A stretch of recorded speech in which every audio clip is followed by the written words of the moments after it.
Welcome into the PFF NFL podcast. Steve Palazzolo back here with Sam Monson. We're going to do a little NFC North preview. Sam, you ready to go? Yep, let's do it. The black and blue division, I believe they're called, Steve. NFC Central.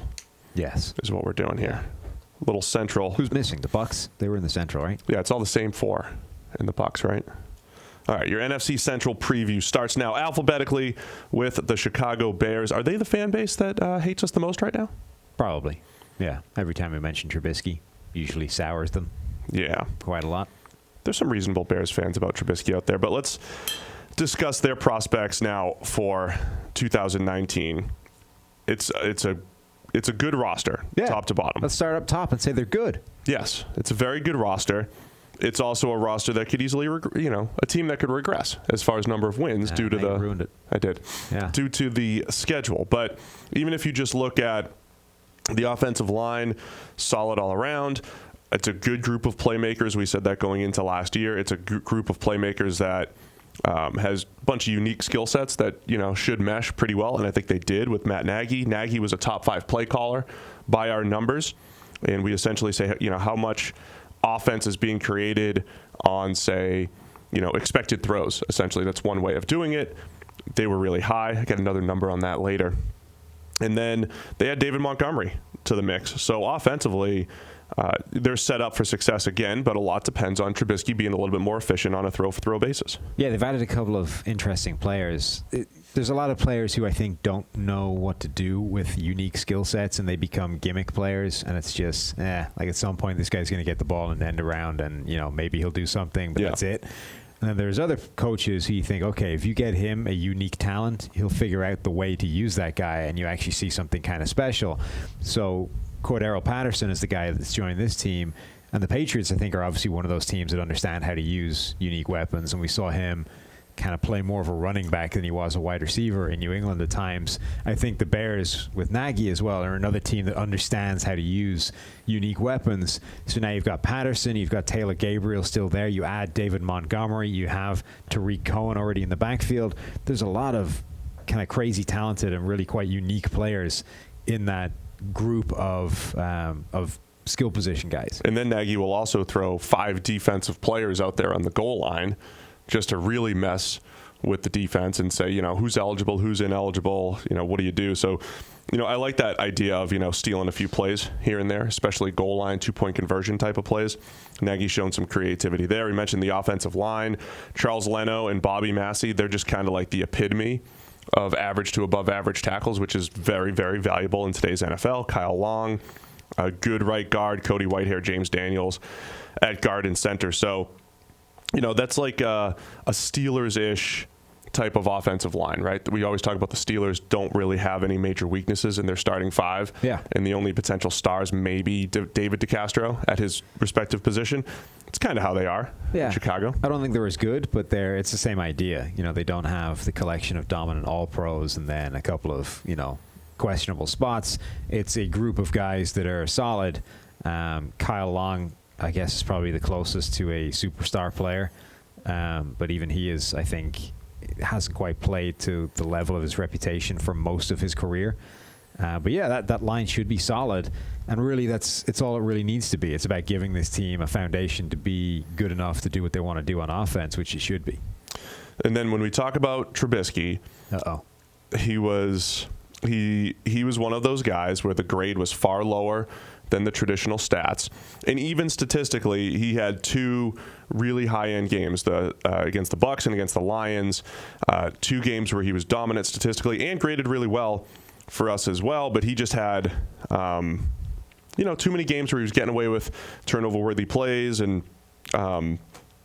just wasn't great, at a lot of points in the season. So if you just look at his game grades, one game, Week 4, Bucs 93, Week 10, 88.6, but a bunch of games in the 40s and 50s where I think when you just look at it, the stat that I wanted to pull out, we always talk about our 0 graded throws, our expected throws. So that could be a pass to the flat, it could be a screen, whatever it might be.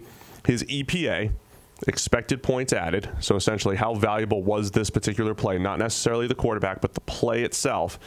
EPA on expected throws, those 0 graded throws in our system, he went from one of the worst, the lowest, the least valuable on those particular passes in 2017 to one of the most valuable. It was the biggest jump that we saw in EPA on expected or zero graded throws in from year to year, 2017 to 18. So essentially what that means is he was making the same throws in 18 versus 17, but either a guy was doing something with it, with the ball in his hands, or it was open, so it was schemed up, so it's an interpretation of what the scheme and or playmakers or the defense that he was going up against, how poorly they played. So that's good for the Bears. That usually coincides with with a good play caller like a Matt Nagy. Yeah. But if you want Trubisky to take that next step, so to speak, he's got to be more accurate. Yeah, I mean, look, I think the bottom line with Trubisky is he's still young, he's still inexperienced. We are in no way determining the cap on his performance yet. We could see him get significantly better, and everything's great. Well, all we're saying is that if you just look at box score numbers and passer rating and that kind of thing, you are not going to get an accurate interpretation of how Trubisky has played so far, because you get a guy like Matt Nagy, who we are articulating is one of the best play callers and one of the best offensive, brings with him one of the best offensive schemes in the NFL, and that will make a player look better than he's actually playing, or it will create more offense than that player's performance dictates should be created. And that's essentially what you're seeing with Trubisky. You're seeing the offense look better than his performance would dictate in any other sort of system, because other things are propping it up. So really the Chicago offense is all down to how much of a step Trubisky does take, because we've talked about the offensive line should be solid. The skill position players are interesting and have some talent and should be a good fit within the system. The system is really good. The question is, all of this was true last year, and we were saying this offense could be exciting if Trubisky takes a step forward. He didn't, and it was still good. But essentially the same thing is true this year. Everything is in place that if the quarterback just starts playing a bit better, we could see something spectacular. And I know Bears fans are going to say, well, he did take a step forward. He got better. No. He did play a little better down the stretch, and he did have, a lot of times they're looking at, he had that nice game-winning drive against the Eagles where the kicker, missed. So he did a nice job there. There were definitely points where he played well, but the overall body of work wasn't great. He was our highest graded rushing quarterback. That was extremely valuable. I do think, QBR, where he finished third or fourth or whatever it is, does overrate rushing ability. They kind of equate it with air yards, but a 10-yard run and 10 yards of 10 air yards should not be, they're not the equivalent, because 10 air yards can turn into a 20-yard gain, when it's thrown accurately. Most of the narrative of he got better is due to the statistics, right? Most of which we're attributing to the system and the offense, right, and the play calling, and Matt Nagy more than we are Mitch Trubisky. So his numbers got a lot better, but his performance didn't get that much better, if at all. So, he could still take a step forward. We'll see what happens there, but I still think it's an offense that is going to be difficult to defend, difficult for opposing defenses. If he can cut down on some of the uncatchable passes, he ranked 31st out of 35 in percentage of uncatchable throws, just inaccurate, uncatchable throws. He did throw a higher percentage of passes down the field, 10-plus yards, but even on all those throws, he was below average as far as accuracy goes. So if he takes that step, it's a difficult offense.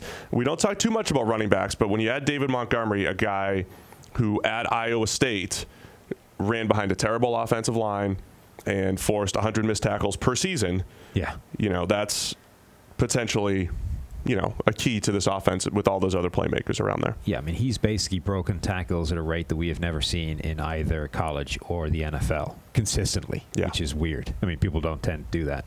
So, yeah, he's a pretty special talent to watch. He's a player that people struggle to get a clean shot on him. He's extremely good at that. Like who? No. He's extremely good at making short moves just before a guy comes in and make a hit, and then rolling off. Who used to do the that? Hit? I don't know, Steve. I can't think of anyone. And then he kind of rolls off the hit, so that you never get this full, solid shot on him, and he just kind of keeps rolling. Some of the runs are amazing to watch him do that. But he should be a fun addition to this offense, along with Tariq Cohen, who's obviously one of those very difficult to defend weapons, whether it's on trick plays, whether it's on stretch plays, whether it's as a return man, whether it's in the passing game. So that combination could be pretty impressive. And they've got Mike Davis in there as well. So it's a strong backfield. It's a shame it doesn't matter.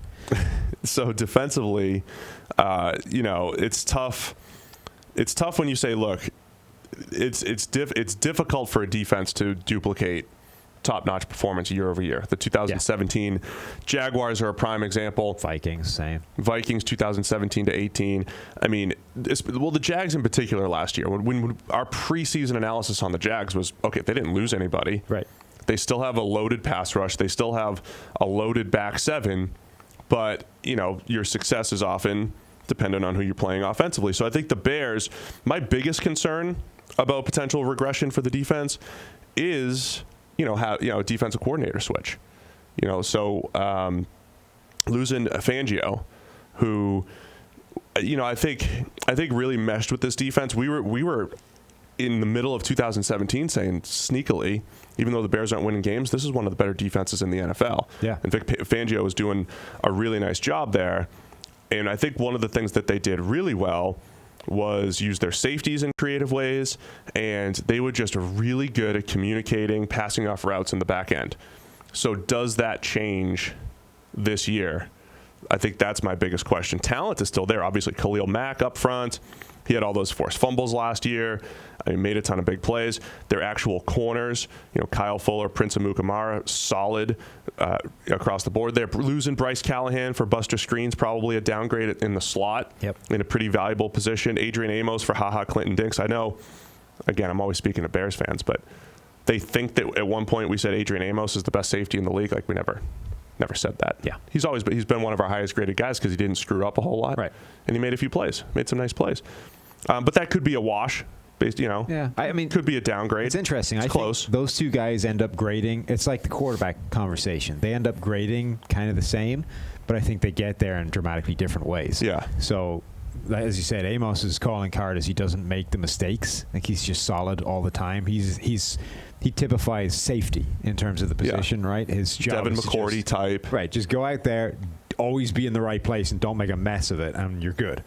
Whereas Clinton Dix, I think, makes more big plays, but always has this reputation of not quite giving it his all sometimes. And there's plays where he's just not really interested, and he'll cause some big plays because of that. Right. And I think they kind of net out to the same kind of grade. And the question is, which one would you prefer? The guy that consistently, it's like the Belichick thing, right? Do you want 7 every single play out of 10?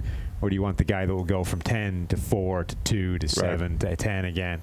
Like, I think a lot of people would prefer or may end up preferring Amos after you see a year of Clinton Dix, even if he makes a few more plays. Then you've got, Roquan Smith in the middle, year 2. We're expecting a leap from him. Very athletic in the middle of the defense. So very talented defense. I just have concerns that you've got natural regression from being the top defense in the league and, a new system. And again, the thing about a system isn't we're going to call the same plays. We're going to call cover 2 and cover 4 and 6. It's about when you do it, but also I think the teaching and communication aspect. I think there's different styles for different coaches, so there could be some question marks there. So all that said, where do we have the Bears this year? I mean, I think this whole division is kind of wide open. I think there's 3 teams that will be really chasing hard for the playoffs and one that probably won't. And I think the narrative that we had last year is the NFC's tough, and it's going to be really tough to separate them. And I think that's the same thing this year. We do have the Bears favored opening night. Not only favored, but favored to cover, I believe, in PFF Green Line. I believe we put that out. Live. It's live. Green Line is live. It's also with college football for the first time. That's right. It is. I tell you what, so there was a lot of feedback about Green Line last year, right? Essentially the way it works, if you don't know, Green Line is our gambling product, and it's a wagering product. Wagering, betting, whatever. The act of placing money down on the outcome of a football match and hoping to see a larger sum of money return. It's a game. Whatever. And we were essentially leveraging the PFF data to try and predict the outcome better than the odds makers. And what we did last year was essentially showed you the Vegas odds, showed you what PFF's number said, and then just depending on whether they were a big enough difference apart, we said, okay, this is a pick. You should pick this game. The numbers say you should. People kind of complained, and there was this idea that we never suggested how you should up your bets depending on all that kind of stuff, right? So what we're doing now is we're essentially putting all the information out there and saying you make your pick. We're not going to tell you which games to pick. We're going to show you the numbers. You can decide what the difference is, what the risk tolerance you're comfortable with, and we'll give you the percentage chance that they're going to cover. So we're not just saying we differ from Vegas by 2, but we're going to give you the odds of that number covering. Yeah. So it just makes the whole experience an awful lot easier for you to navigate and understand what all those numbers mean. And we added college, where we have a better database than anybody else, so that the margins, the difference between us. So it's 60, 70 extra games you can wager 60, 70 on. extra games, plus they're ones that we know a lot more about than most people. Right. Because there's a few other people out there that have some level of NFL information, not as good as ours, obviously, but college landscape is way more chaotic. There's far less info out there, and yet we're still grading every single player in every single game. So check it out. All part of your PFF Elite package. Do we give the discount here? Yes. Are we allowed to? Yeah. Is it PFF 25? I believe so. Is that the one we're going to give to our listeners? PFF 25 gets you 25% off anything. Yes, it does. At PFF.com. So Greenline is an Elite. So we'll get you 25% off Edge, but if you're looking for Edge for Greenline, you're going to be disappointed. And you can try it out for a month if you really want to. Yeah. Elite monthly isn't a good, you start it now, you'll have it through, late September. Yeah. For a month. All right. Let's move on to the Detroit Lions. Similar to what I said about the Baltimore Ravens the other day, I am really interested in teams that take kind of extreme stances to see how they play out. So the Ravens, their extreme stance is run heavy offense and a defense that maybe gave up some pass rush to cover on the back end. We've got some extremes going there. The Lions' extreme is building a team to run the football. I mean, they want to run. They've almost every move that they've made over the last 2 years has essentially been with an eye toward improving their running game or improving their run defense. I want to see how this one plays out with Detroit. They've made other things that might help the pass game too. They've done other things as well. But for the most part, they're like, hey, man, we gotta run the football. I'm kind of with you, right, in that I'm really intrigued by teams that do things in a completely different way. It's like the Ravens. I was always a huge fan of the triple option teams in college. Sure. I love Georgia Tech purely because they ran a triple option and nobody other than the military academies essentially did. Right. And it was just something different, and it's fun to watch that happen. But for me to buy into that, there needs to be a kind of a legitimate core plan and principle at stake, right? This is what we're doing, and this is why we're doing it, and this is the thing that this is the way we're trying to beat people. So with Baltimore, it's because we draft this quarterback who is a special talent, just not necessarily as a passer of the ball, right? He is an incredible athlete, can do some crazy things. We can make this amazing offense with him as our quarterback if we build it around him. But in order to do that, we're going to have to do something different than everybody else is doing right now, and that's cool. The Lions seem to be just like, you know what? Everybody else is doing this thing, so let's do something different to be different. I think while everybody else is... I don't think they're trying to be different, though. I think there's a few teams right now that are basically trying to guess when to zag when everyone else is zigging. Hoping they get it right 1 year ahead of the curve. Here's two things, right? This reminds me quite a bit of the Falcons. And the ironic part, this was the Falcons when Thomas Dimitroff left New England, goes to take the GM job in Atlanta. And we talked about this back then. We were doing a podcast 7 or 8 years ago, Sam. And we said, look, man, they're building a team like it's the mid-'80s right now. They're getting, Sione Puha. Was it him? Yeah. I mean, they're getting all these big run-stopping types, right? Tyson Jackson. They're getting all these guys that can stop the run.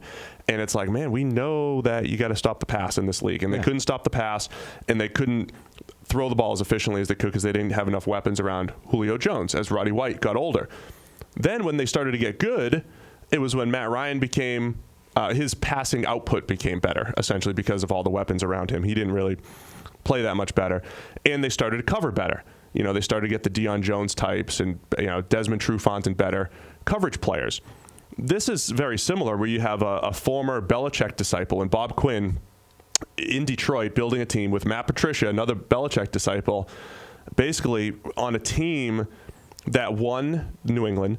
They won because they could do anything, but ultimately they won because they could pass and stop the pass. I mean, that's the reality of it, right?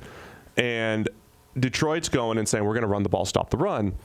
And it's kind of like, I understand too, Matthew Stafford's never truly had a running game, right? So they're like, well, Stafford's never had a running game. They've never won anything. Therefore, we're going to do something different. Yeah. And I think the zig and zag thing, it's kind of like the running back target thing that's, everybody's talking about on our Twitter machine. Basically, running back targets are far less valuable than receiver and tight end targets, which makes sense intuitively. But even when you put running backs in favorable positions against linebackers, it's still maybe not the best play. So this reminds me of, well, the league's getting smaller. We're gonna run against it. But sometimes having the favorable matchup doesn't actually lead to the best result. So in other words, having a running back on a linebacker in the passing game, while it's good coaching, right? That's what you try to do, is get this matchup. It still might not be as good as just a wide receiver cornerback matchup, which on film or in the playbook doesn't look as favorable. This feels to me a lot like, imagine you're going on a big family road trip. We got 4 or 5 cars in action. We're going a long distance. We leave the house. Everyone's in a convoy. The road forks. And everybody goes left because that's the way, right? But you're traveling with the old granddad in the back. He's like, you know what? Head right. It's a shortcut. We'll just, we'll cut across. We'll cut out that town. It'll be way quicker.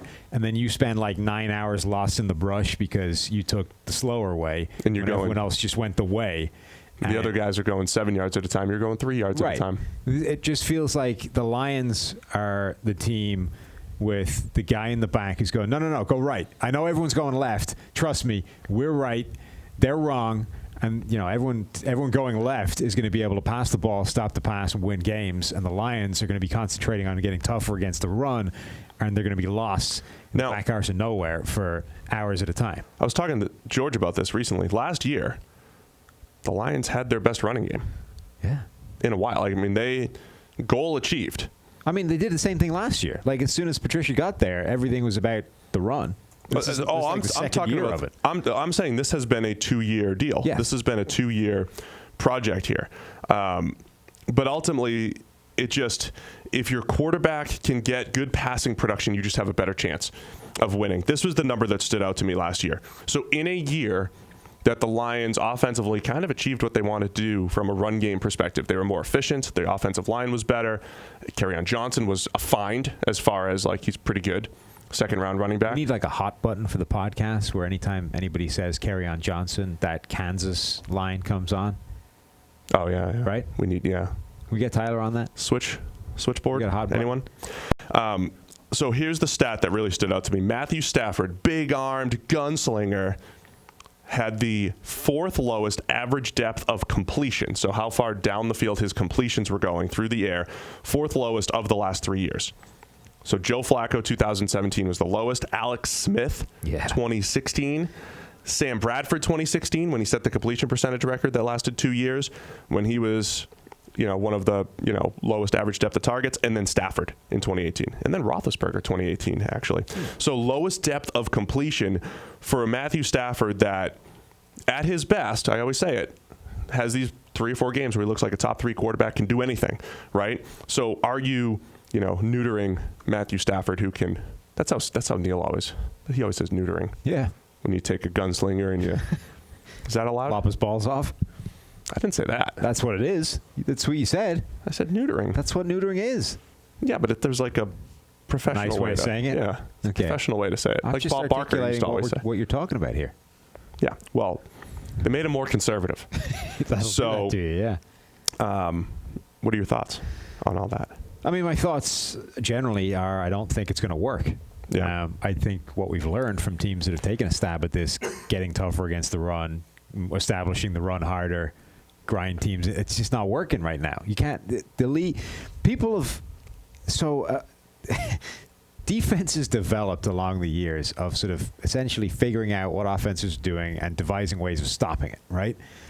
This whole defensive techniques, gap integrity, all that kind of stuff.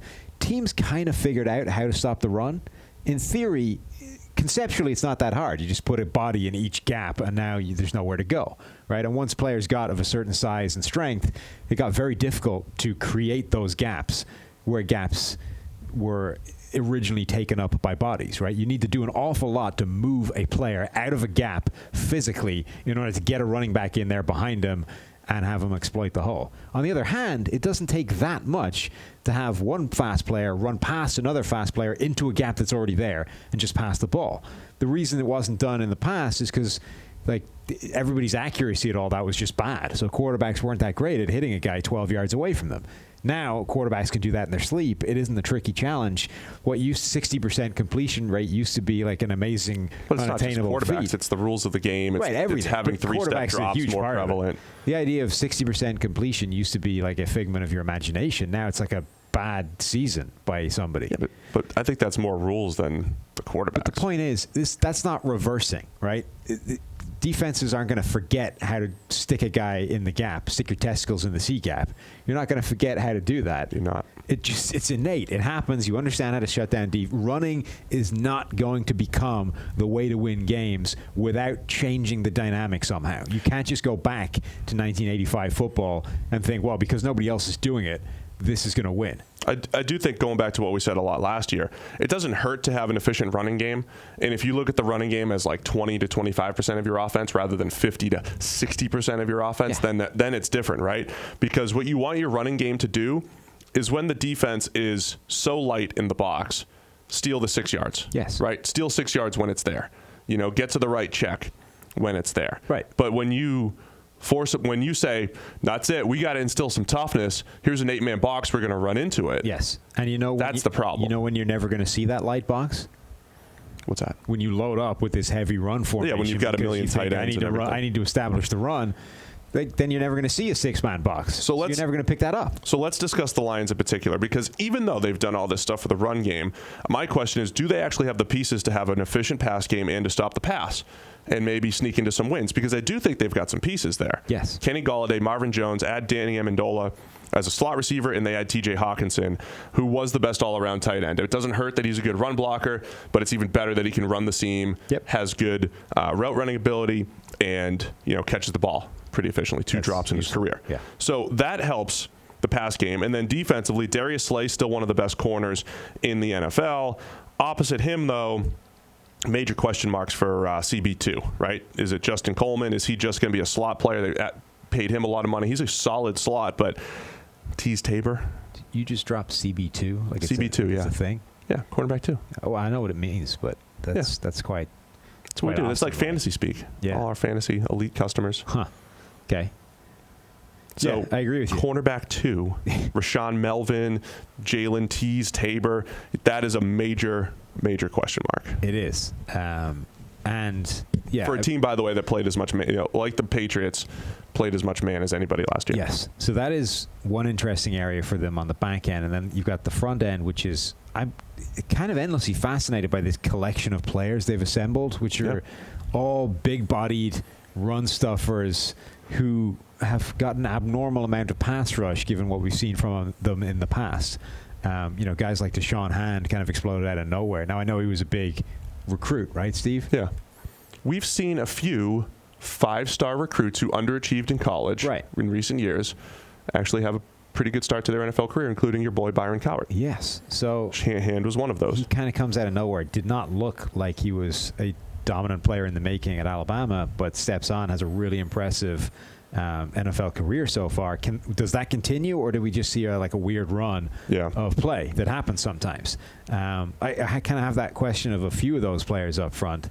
And then you have Trey Flowers, the big addition, who actually does bring a legitimate amount of pressure. But he's a guy that's always been best, moving all around that line, rushing from the inside. What happens if you just stick him on the outside and say, you're our pure edge rusher, because the other guys are big bodies inside? Yeah, he's solid there, but like you said, at his best, it's more Michael Bennett type of role where he can move. And then Mike Daniels, has a chance. He'll be their best interior rusher, most likely. So the inside is it's tough to find snaps for Trey Flowers inside because they've got a ton of those guys now. Big Snacks. They just extended an extra year. The best run stopper in the NFL. I do think in today's NFL, when teams are trying to spread to run, a guy like Big Snacks is extremely valuable. If you don't necessarily want to put a ton of resources into stopping the run, but as far as putting players in the box, because then you give up more in the pass game. But if you have a guy that can stop the run and actually finish plays like he does in and around the line of scrimmage with fewer players in the box, that is valuable in today's NFL. That I think is key, is being able to. So the two gap defenders have kind of gone the way of the dodo. Almost none of them exist anymore. We go back the decade, whatever. There used to be a lot of defenses that played legitimate two gap defense. Right. So by that you mean big defensive linemen, 3 of them that would play either gap. They're going to play head up and. So instead of everybody picking a gap, you got 3 bodies up front that are defending 2 gaps essentially, which frees up the people behind them to make plays. Most of those guys have gone now because one gap defense is what everybody is running essentially. But there are players still in the league that can 2 gap, even if it's not their primary responsibility. And that becomes really valuable because you can, in theory, take a guy out of the box and dedicate him to the pass game, relying on the fact that a guy like Snacks can still defend 2 gaps up front and fix the math again, right? Yeah. So instead of having one guy in one A gap, a linebacker, say, in an A gap, and Snacks in the other A gap, you could lose that linebacker, replace him with a defensive back, say, Snacks, you're now defending both A gaps, stuff this run, and you win mathematically, right? So you can lean towards the pass more and still be able to defend the run well because of a guy like Harrison, and he can do that. You watch those outside zone plays, he can basically dominate the center either side of him and win. That, you're right, that is still valuable, even if general play against the run is not as valuable. Yeah, so I think my point with the Lions is, even though a lot of their team building moves have helped the run game, especially in year 1, this past year, Trey Flowers, Mike Daniels, TJ Hawkinson, Danny Amendola all have, their pass game should be better, both on both sides of the ball, in part because of those guys, or could be better in part because of those guys, even if they're run-first type of players. All that said, I do think the Lions have the worst roster in this division. I don't think they're going to suck. I just don't think they're going to be battling for the division win with the other 3 teams. I think that's fair. Yeah. Good. All right, let's move on to the Green Bay Packers. Another fascinating story this year, right? There's a lot of "Is Aaron Rodgers elite?" articles coming out there. I went so far to say I put him in tier 2, even though it's just fine line. Wow. Our number 4 quarterback in our rankings. Rodgers still had a very good season when he threw the ball down the field last year, but just far too many negative plays, took too many sacks. Will he take to a new scheme that, by all accounts, should scheme up some more open plays for him? Yeah. I don't think Mike McCarthy's scheme, as far as if you're just looking at percentage of open throws, it wasn't disastrous. It wasn't like Rodgers had nobody open at all, but there might be some easier passes for him. I think as much of an issue is figuring out who's he going to throw to besides Davante Adams. No matter who's calling the plays, you still want to have more reliable playmakers for him. So it's going to be a big year there. And then defensively, second year with Mike Pettin and some very unique pieces, as far as we talk about Trey Flowers moving around. The Packers can do that with almost everybody in their front 7. A lot of versatile, multi-gap type of players. What are you thinking about the Packers this year? So I'm just fascinated by the Rodgers dynamic, because whatever about how good he is, I'm way more interested in the type of player he is and what that means. He is, in a way, as pathologically conservative as Alex Smith. It just manifests itself in a completely different way. So he will still throw incredible passes deep down the field in a way Alex Smith basically never does. But he has one of the best interception rates, the best interception rate of all time. He takes more sacks than pretty much any other quarterback. He led the NFL last year and led the higher figure we've ever seen in terms of throwaways. So what you're seeing is he is a guy that does not want to throw a risky pass, but instead will do everything in his power to avoid those. So whether it's take a sack, whether it's throw the ball away, but still makes a lot of big plays because the stuff that he deems an acceptable risk, he's incredible at, right? So you see him play the game in a really different way than any other quarterback, essentially.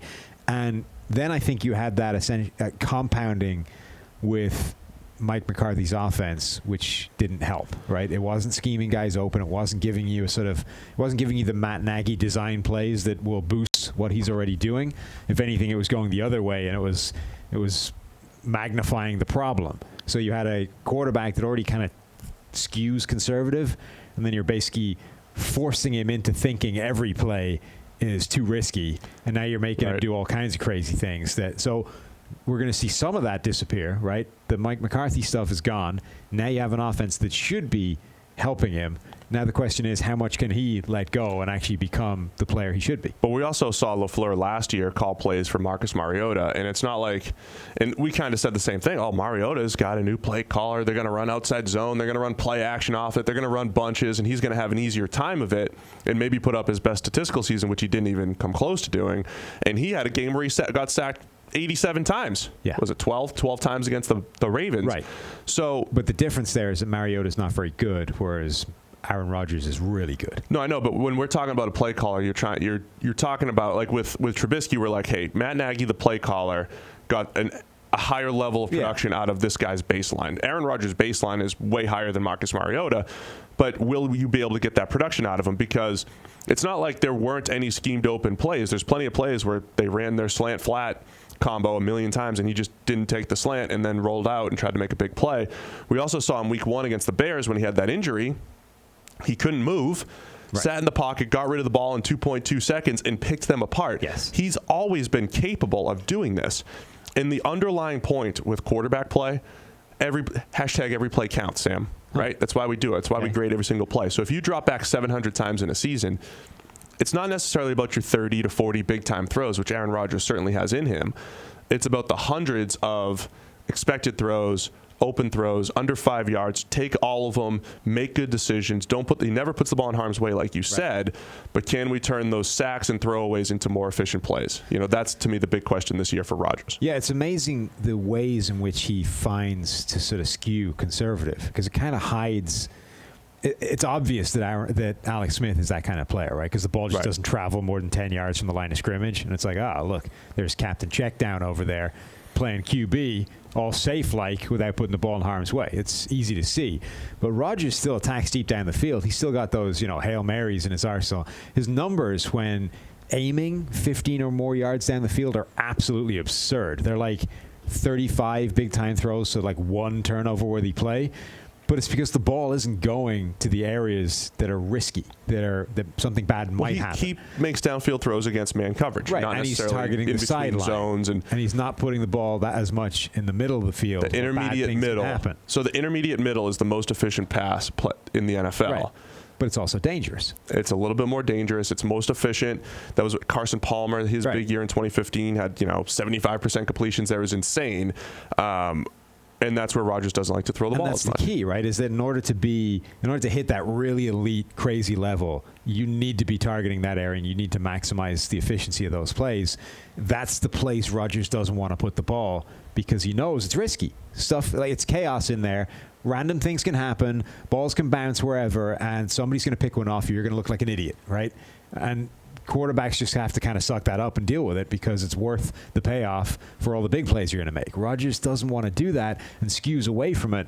I'm really fascinated to see in a new offense with a new coach saying, look, I'm not going to deal with this crap, put the ball where it should go, if he's ever going to do it, or if he's just going to be Aaron Rodgers and he'll be good, not great, for the rest of his career. So it's a massive story this year. Get to see him against the Bears and that tough defense in week 1.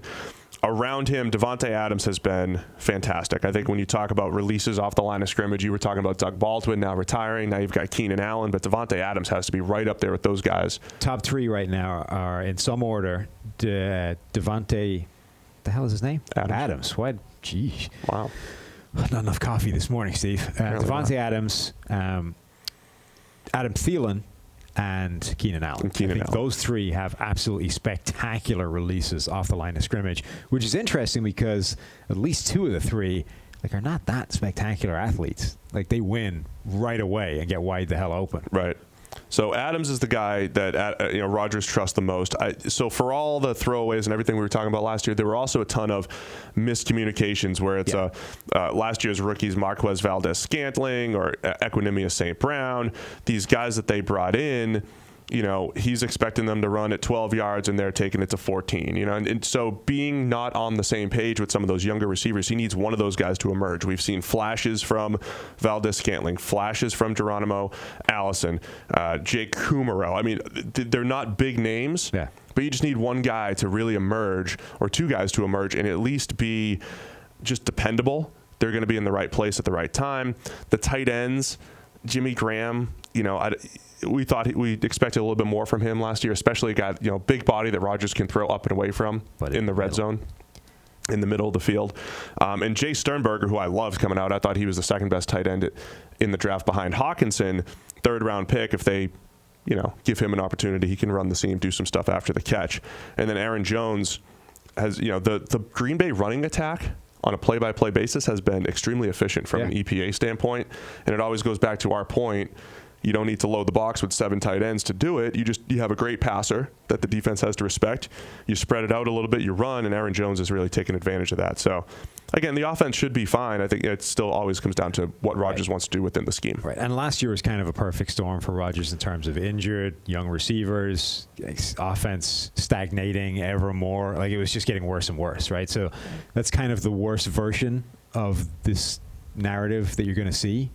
Hence leading all time in throwaways, etc. But the general trend is real. But here's the big picture. Years. Sorry, the big picture view of Rodgers. He's had bouts of the best quarterback play we've ever seen. 2011, 2014, late 2016. Since 2014, though, we had a stretch in 2015 where things just didn't look right. There was the early 2016 stretch before the run, things didn't look right. And it was a lot of not taking what the scheme gave him. 2017, he wasn't great. He graded at 79 before his injury. And then last year, there were times where it just didn't look right. There were games where he played fine, but he had a fourth quarter comeback opportunity, and it's a 3rd and 2, and he's throwing the ball in the dirt. Like, just the bad throws at the wrong time. Yeah. So that's essentially what's happened. Can he reverse this trend? We've seen him do it before. And then defensively, I think this front seven's really fascinating. Yeah, it's got some really impressive players on it. Kenny Clark has emerged into one of the most dominant interior forces in the NFL. He's one of those. He's the rare nose tackle that's incredible against the run, but can still get after the quarterback enough to really make him valuable. And then they add these edge rushing bodies, right? They've kind of struggled the past few years getting pressure on the edge. They went hard after it in free agency. You bring in a Preston Smith. You bring in a Zadarius Smith who can play on the edge and inside. You bring in a Rashawn Gary in the draft who can play on the edge and inside. So how that group shakes out as a pass rushing force is going to be interesting to watch. Yeah, I don't know. Gary's off to a slow start, especially compared to Chase Winovich, his Michigan teammate. Strange. It is odd. We'll let it play out, though. We will let it play out. But we said in the draft maybe Gary's better off as a 3 technique, at least in nickel packages. I think they do want to develop him as an edge defender. Need to see that athleticism transfer. Dean Lowry's just, solid, long player up front. Montravius Adams. So it's a solid front. Oren Burks, big year for him, man. I loved him when he was a safety. Really did, yeah. When he was a safety at Vanderbilt. I think it was him and P.J. Walker. Temple versus Vandy, the first game I ever graded for college back in 2014. NFL checks. But then, the secondary has another group of fascinating pieces. Jair Alexander has a chance to, get into that top 20 cornerback conversation, I think, this year. His playmaking skills. Darnell Savage, we loved at safety. They bring over the solid Adrian Amos. Their second first-rounder, Adrian Amos, of course. And then I think their number 2 corner spot is going to be a major question mark as well. Well, yeah, they're another team with that major question mark at the number 2 corner spot, but they've at least got potential answers. They've got bodies there. Right. You look at the Lions group and you're like, I'm struggling to see a number 2 emerge from that group that will be not a problem. Whereas the Packers, you can see the potential for at least 2 or 3 of those players coming out of that and being solid number 2 corners. They just haven't done it yet. Here's the difference in how the Lions and the Packers have built their team the last 2 years. The Packers, in 2018 drafted Jair Alexander and Josh Jackson with their first 2 picks. A year after, those are 2 corners, a year after getting Kevin King with their second pick, a corner. Yep. Josh Jones with a second-round pick, a safety. They're getting, even though he's more of a box-type player, but they are trying to build outside in. And then this year they added all the pass rushers, but they didn't add anybody to their team that's going to like improve their run game, really. No. And now it doesn't mean that you're going to hit on everybody. And then this year you add Darnell Savage, right? Yeah. All of these coverage-type players. So you've thrown 4, 5, 6 darts at corners and safeties in the draft the last couple of years. And if all you get out of it is Jair Alexander, Darnell Savage, and one other guy emerge, it's worth it because now you've got 3 strong players in the secondary to stop the pass in the pass-first league. And this is a great example of why you need to throw that many darts at it. For sure. Because they're not going to work out, right? We don't know if any of those... Jair Alexander looks like the one sort of surefire bet from that group. But outside of that, Kevin King has struggled. Josh Jackson has struggled. Like this hasn't been a good group given how much they've thrown at it. Doesn't mean it won't be because they're all still young. But you need to throw a lot of resources at getting that much better in the secondary because the secondary is really hard to get right, even just from a drafting point of view. Just seen some news come through, trying to digest it. Breaking news? No, it's not breaking. Okay. So, Packers, what are you expecting this year, man? They will be one of the 3 teams that are challenging for this division that aren't the Lions. Okay, so the other team that's going to be challenging, I've deduced, Minnesota Vikings. Well done. Yes. How about that? So the Vikings, so they are not necessarily in roster building from a roster building standpoint, but from a what the coaches are saying standpoint, they want to run the ball. Yeah. And then our guy Austin Gale is posting a lot of, personnel, information as far as last year versus this year, what's going on in the preseason, running a lot more 2 wide receiver sets in Minnesota. So are they going from more of a spread look to more of a let's compact it, let's run the ball a little bit more? Gary Kubiak's in there as a consultant. Anytime you hear Kubiak's name, you get that outside zone scheme. And Kubiak has a history, other than Peyton Manning, of elevating quarterbacks and creating open throws, the same thing that a McVay has done, the same thing that has happened with Kirk Cousins in his system, even with McVay. So what is going to happen offensively with Minnesota? So I think conceptually I've kind of railed against bits of this offense in the past, this idea of 2 wide receivers out in pass patterns, restrict the options of the quarterback, etc. This is what my argument was when Norv Turner was there, that essentially forced Teddy Bridgewater into being a check down quarterback because they didn't have the receivers to get open, they didn't have the options, that there was somebody open, and the offensive line was bad enough that it just hemorrhaged, right? But when you put that as part of this Kubiak type system, it makes more sense. Because you don't need that many players in pass patterns because you're essentially, it's all coming off this wide outside zone action that needs to show run first and kind of look like a run play. And then the other thing I think that meshes now is that they at least have receivers. Okay, they've only got 2 of them, but that's handy because now you only need 2 of them in patterns. They've really struggled to find a 3rd wide receiver, which is weird because the rest of the league seems to be finding slot receivers grow on trees. The Vikings can't find a 3rd guy to go alongside Thielen, or Thiggs and Thielen and Thiggs. I knew that was coming at some point. They haven't been able to find that 3rd guy, so maybe this is actually the perfect group for them. I don't mind their top 4 receivers being Thielen, Diggs, Rudolph, and then Irv Smith. That's what I'm saying. So you have 2 wide receivers in pass patterns. You now start using a ton of the tight ends in the passing game with this motion, with cross movement, with all this kind of stuff. You still have running backs out of the backfield. I think this system, even though it contains elements of things that I don't like, I think actually meshes really well with this personnel group and works well as an offense. And then, they draft Garrett Bradbury in the 1st round to play center, which at the time we said, look, we would have preferred an Andre Dillard, a pass-protecting left tackle, but if they are going to run that outside zone a lot more, he is fantastic as far as just pure zone blocking, kind of reminded of Jason Kelsey, who, that's his block, the reach block, getting out in space, that type of thing. Bradbury is fantastic at that. It pushes Pat Elflein to guard. Maybe you get a little bit more out of him there. Brian O'Neill's a nice athletic right tackle. Riley Reif, should be the epitome of average. Can they improve? Because they've taken a few steps forward, but is this going to be enough offensively? Yeah, it's not that the Bradbury pick is a bad one. It's just that it feels like a missed opportunity to get a player like Dillard who could be, a franchise left tackle and looks great right now and really solve some problems. I think Bradbury will be a good player. It's just that if the two of them are the same level of good, Dillard would have been the better pick. And so far, that kind of looks like what it is, the case. Elflein at guard, I think is still going to be a bad player, but, okay. Riley Reif could be interesting because he's had stretches in his career where he's been okay, and this system, it tends to be a quarterback-friendly system, but it also tends to be an offensive line-friendly system because you're not asking them to do as many straight dropbacks where you're pass rushing or pass protecting against an edge rusher who knows it's coming. It's all, it's that run action stuff. You're setting up these easier blocks to those tackles. Riley Reif could actually have a career year in this system and suddenly not be a problem at left tackle, in which case that line, it's creeping back toward average, Steve. Creeping back toward average. And if you're going to have one weak link, like if four guys are okay and the fifth is a problem, left guard is the best spot to have the problem. So everything on paper is heading in the right direction. And then I know we're not supposed to talk about the differences in running backs and all that stuff, but I am a huge fan of Dalvin Cook. You are.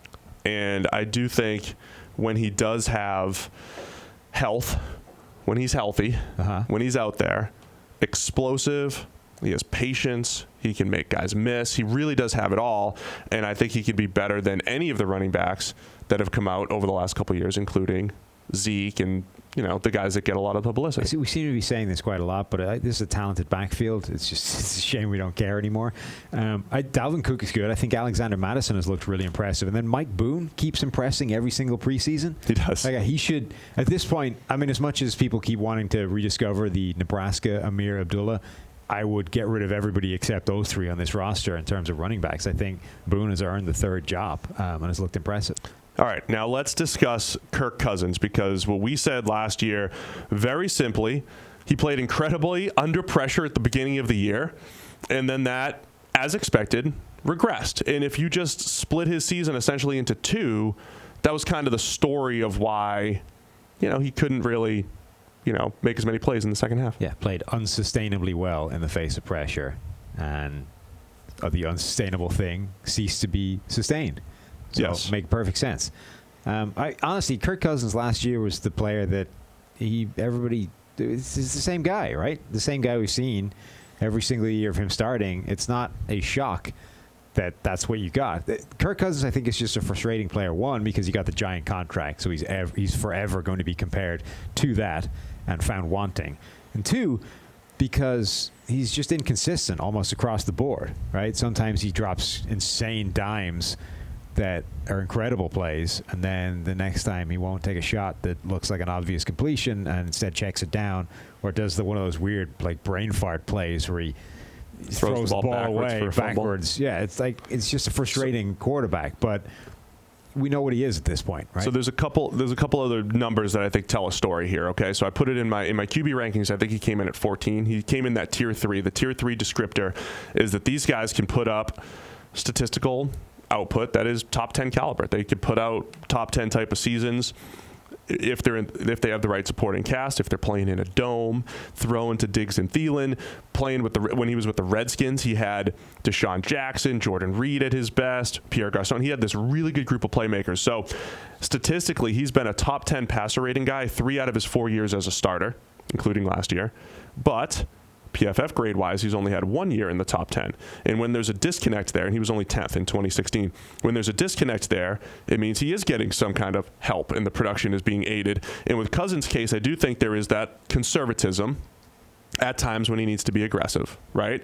And then the thing we said coming into last year, remember the narrative was the Vikings have had 4 straight seasons of quarterbacks in the top 10 at avoiding turnover-worthy plays. Teddy for 2 years, Sam Bradford, and then Case Keenum. Is that just Mike Zimmer's thing? Is that what he wants his quarterbacks to do? And then they go out and get money for Kirk Cousins, who's capable of making big-time throws, capable of making throws that those previous 3 quarterbacks don't make as consistently. So do you neuter him. Wow. Now, do you make Cousins play a little bit more conservative? It's a bloodbath. And take away those downfield throws?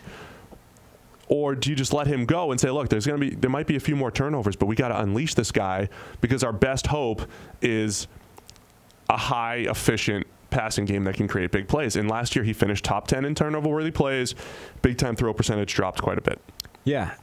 Honestly, I think it's not a secret. He's a quarterback that's in that middle tier that does need everything around him to be good for him to get the best out of him, for him to be the impressive quarterback that they want him to be. The one area where I think he did, I don't want to say deviate from what we expected, but didn't do what he could have done that would have gone some way to justifying the money, is we said that he was brought in there for the NFC Championship game, right?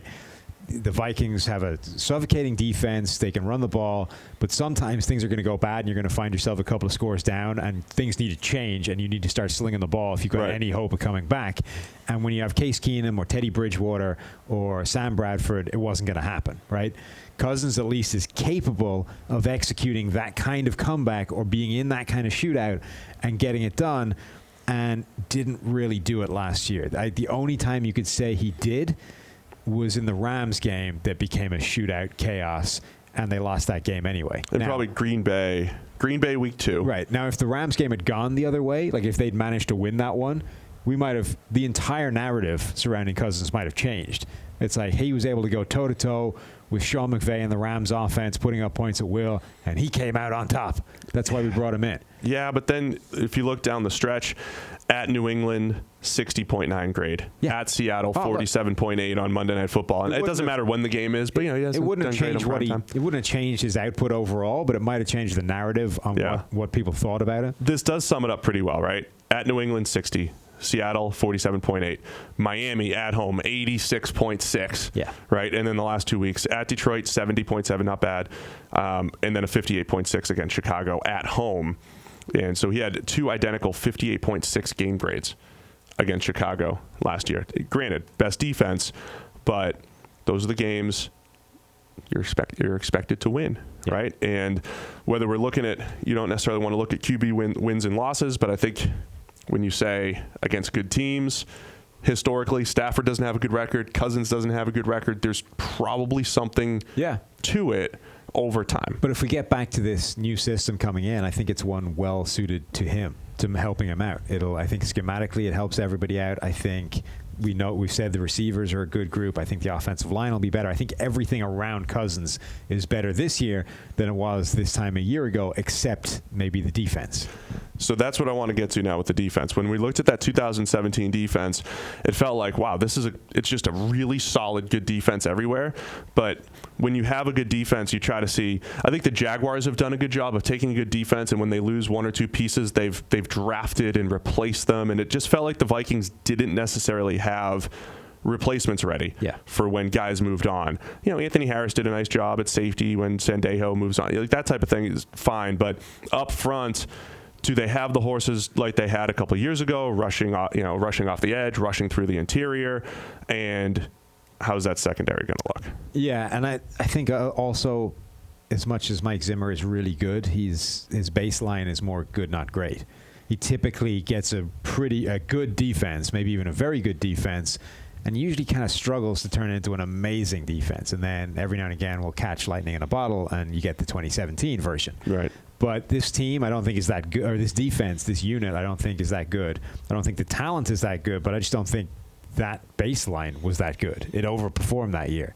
Last year, it came back down to earth, and I suspect this year it's not going to go back because it wasn't that good to begin with. You've got some really impressive players on it. Donnell Hunter, Linval Joseph is a dominant nose tackle. Everson Griffin is a good player. Harrison Smith is one of the best safeties in the game.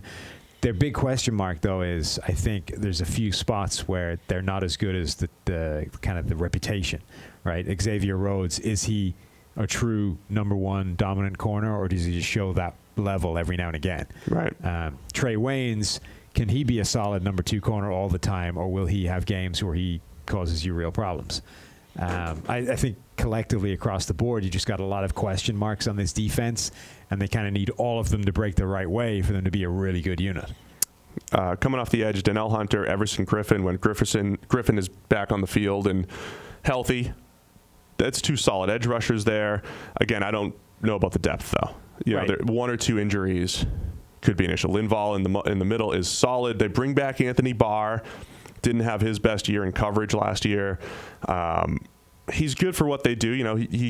They do a lot of the creative, A-gap blitz type stuff that he is a part of.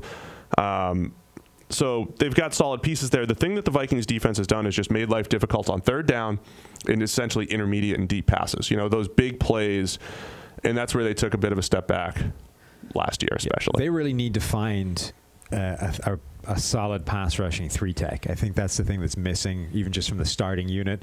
You let go of Sheldon Richardson, and we've talked about why before, that you get peak Richardson for like 1-2 games a year, and the rest of it is 80% of his talent, and that frustrates the crap out of coaches, particularly, I suspect, coaches like Mike Zimmer. Yes. Sure. So you get rid of him, but you have to understand that even him mailing it in is getting you 50 pressures a season. And if you don't have 50 pressures a season elsewhere in that unit, you just got worse. Right. Even if you may feel better about it. Hercules, maybe. So I've been watching him a little bit in preseason. For anyone that doesn't know, Hercules Mataafa, Washington State, right? Yes. Washington State, a guy that was like 250-something pounds, but played inside as a defensive tackle. And all the talk was, what do you do with this guy coming out of the draft? Because obviously he can't play inside at that weight at the NFL level. So everyone was projecting him outside. And yet even so, was he undrafted? Completely out of the draft? Yeah. Went undrafted, stuck with the Vikings, then got a catastrophic injury, missed the entire first year. So now we're basically seeing him for the first time, and they're actually lining him up as a 3-tech. They're playing him inside where he played in college. They're not putting him out as an edge rusher. And he's shown flashes. You can definitely see the lack of size being a problem sometimes. Like the bull rush, I don't think is going to be Hercules' friend, despite the name. But, maybe he's a guy that does have the ability to become that. Maybe Jalen Holmes can become that. But the point is, right now, nobody is that. And they need to find that guy, because Hunter's good, Griffin's good.